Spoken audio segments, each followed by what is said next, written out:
होने वाली होती है, पर वहाँ क्रिमिनल नहीं होता, क्योंकि क्रिमिनल एक लड़की का केस सोल्व कर रहा होता है। आखिर में पता चलता है कि वो लड़की एक अंडरकवर ऑफिसर थी जिसे डीजीपी ने भेजा था। वो क्रिमिनल को बहला के आडम डाकू के खिलाफ कर देती है और क्रिमिनल मान जाता है और डीजीपी के साथ मिलकर आडम डाकू को पकड़ लेता है। इस तरह आडम डाकू को पूरी जिंदगी जेल में बितानी पड़ती है। दूसरी तरफ डीजीपी साहब इंस्पेक्टर हिपहॉप को बताते हैं कि एक आडम डाकू से भी बड़ी मुसीबत उनके ऊपर मंडरा रही है, कोस्ट क्रिमिनल, जो दुबई बैठकर पूरी दुनिया में कमोड स्मगल करता है। अब आगे हुए डीजीपी साहब, हम कोस्ट क्रिमिनल का नेटवर्क खत्म कर देंगे, उसके हर एक बंदे को खत्म कर देंगे जो उसके लिए काम करता है। भाई पॉप, उसके आदमी तो उससे भी खतरनाक से। तो हम यूं ही हाथ पर हाथ धरे बैठ नहीं सकते ना डीजीपी साहब। उसका धंधा आडमपुर में कौन संभालता है, शुरुआत उससे ही करेंगे। रे वो इंसान नहीं से, जानवर से। मैं तो कह रिया सू, जानवर से भी बदतर से। मैं तन्ने उससे ना भिड़ने दे सकता। उससे खतरनाक आदमी मैंने आज तक ना देखा से। बाबू मोसा, ऐसा तो कौन है? मैंने तो आज तक उसके बारे में नहीं सुना। उसका नाम रॉबर्ट से। वो कभी बाहर ना आता। उसका अड्डा जंगल के बीचों बीच से, हम उस तक कभी ना पहुंच सके से। उसके आदमी शहर में आते से और लोगों को किडनैप करके वहां ले जाते से, ताकि उनसे मजदूरी करवा सके, कमोड बनवा सके।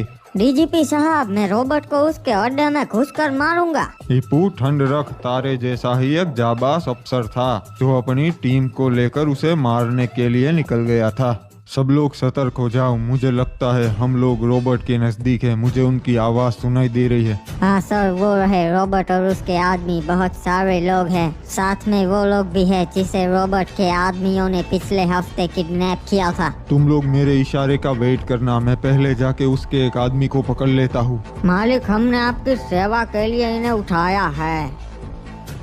सब लोग हथियार डाल दो, कोई भी अपनी जगह से नहीं हिलेगा। तुम सबका खेल खत्म हुआ। जिंदा रहना चाहते हो तो खुद को हमारे हवाले कर दो। देखो देखो, मेहमान आए हैं और वो भी पुलिस वाले। हमें बहुत अच्छा लगा। ज्यादा तेज मत बन। अपने आदमियों को बोल अपने हथियार डाल दे, वरना इसे मार दूंगा। चलो चलो, सब लोग अपने हथियार डाल दो। सुना नहीं, साहब ने कहा। चल, तू भी अपने हाथ ऊपर कर और चल गाड़ी में, वरना घसीट के ले जाऊंगा। आपने हमारा अपमान किया। हमें अपमान करने वाले बिल्कुल पसंद नहीं। उनका ये हश्र होता है ऑफिसर। और अब हमारा मन बदल चुका है। हम हथियार नहीं डालेंगे। आखिरी बार बोल रहा हूँ, वरना तेरे आदमी को मार दूंगा। वाह, धमकी दी। मुझे धमकियाँ पसंद है ऑफिसर। ये लो, मैंने अपने ही आदमी को मार दिया। अब क्या धमकी दोगे? अबे मुझे हल्के में मत ले। मैं सिर्फ धमकियां नहीं देता, मैं सच में मार सकता हूँ। समझदार हो ऑफिसर। मेरे आदमी को मारा, मुझे नहीं मार रहे, क्योंकि तुम्हें मालूम है कि अगर तुम मुझे मारोगे तो मेरे आदमी तुम्हें तुरंत खत्म कर देंगे। गलत फहमी मत पालो रॉबर्ट। चलो ऑफिसर, एक गेम खेलते हैं जिसमें तुम मेरा एक आदमी मारोगे और मैं तुम्हारा। रॉबर्ट, एक भी कदम आगे मत बढ़ाना, मैं सच में तुझे मार दूंगा। नहीं, मेरा मन बदल गया। कैसा रहेगा कि मैं ही तुम्हें मार दूं? काफी दिनों से जिंदा इंसान ना ही खाया हूँ, आज इसे खा लिया, मजा आ गया। अरे ये सब तो हैवान है, भागो यहाँ से। भैया जी, वो भाग रिया है। जाने दो उसे। वो जब पूरी बात पुलिस वालों को बताएगा तो कोई भूल कर भी यहाँ नहीं आएगा। हमारे इलाके में हमारी इजाजत के बिना कोई भी नहीं आ सकता। बाबू मोसा, अगर ऐसा हुआ था तो आपने पूरी आर्मी क्यों नहीं भेज दी वहाँ पर? रे भेजी थी पू, पर उनके हाथ कुछ ना लगा। रॉबर्ट के आदमी सतर्क हो गए थे। वो जंगल बहुत बड़ा से और वहाँ का चप्पा चप्पा रॉबर्ट और उसके आदमी जानते से। तो बाबू मोसा, आपने कुछ सोचा है इसका क्या करेंगे? इंस्पेक्टर, एक रास्ता से यो काम सिर्फ आडम डाकू कर सकता से। क्योंकि वो उसी जंगल में पला बड़ा से। पुलिस वालों के हाथ कानून से बंधे हुए होते से वो ना कर सकते, पर डाकू कुछ भी कर सकता से।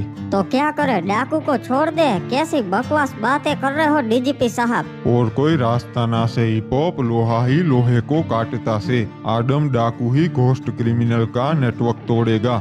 नहीं डीजीपी साहब, बहुत मुश्किल से उसे पकड़ा है, हम उसे रिहा नहीं कर सकते, कभी नहीं। हिप हॉप समझने की कोशिश कर, मन ने कैसे भी करके घोस्ट क्रिमिनल का नेटवर्क तोड़ना से उसने पीएम को धमकी दी से।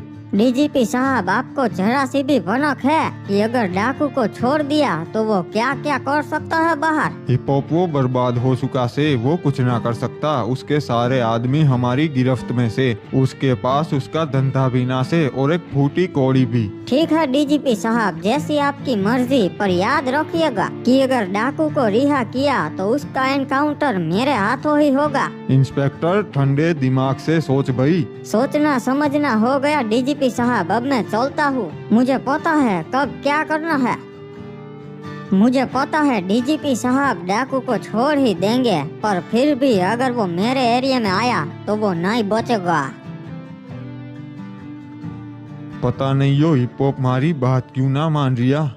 आज की एक होश उड़ाने वाली खबर निकल के आ रही है। हमारे ढोलकपुर के जज को किसी ने दिन दहाड़े गोली मार के उनकी हत्या कर दी। सीसीटीवी कैमरास की मदद से हम अपराधी को देख पाए हैं। अपराधी काली थार में नजर आया था। हमारे उच्च जांच अधिकारियों का ये कहना है कि ये बंदा international toilet mafia ghost criminal का आदमी था। अब देखना ये है कि इतनी बड़ी घटना होने के बाद हमारी पुलिस क्या कदम उठाती है। रे यो तो बहुत बड़ी बात से भाई, यो सारा शहर के बाहर ना गया होगा, अभी तावड़े को बताना पड़ेगा। रे भाई तावड़े, जज को मारने वाले अपराधी को कैसे भी करके ढूंढो, शहर में चारों तरफ नाकाबंदी करवा दो। अरे बॉस, मैंने उस जज को टपका दिया है सिर्फ आपके कहने पे, वो भी उसके घर के ठीक सामने। ओए शाबाश, मुझे तेरे से यही उम्मीद थी। तुझे तेरा इनाम मिल जाएगा। फिलहाल तू शहर से बाहर निकल जा और थोड़े दिनों के लिए अंडरग्राउंड हो जाओ।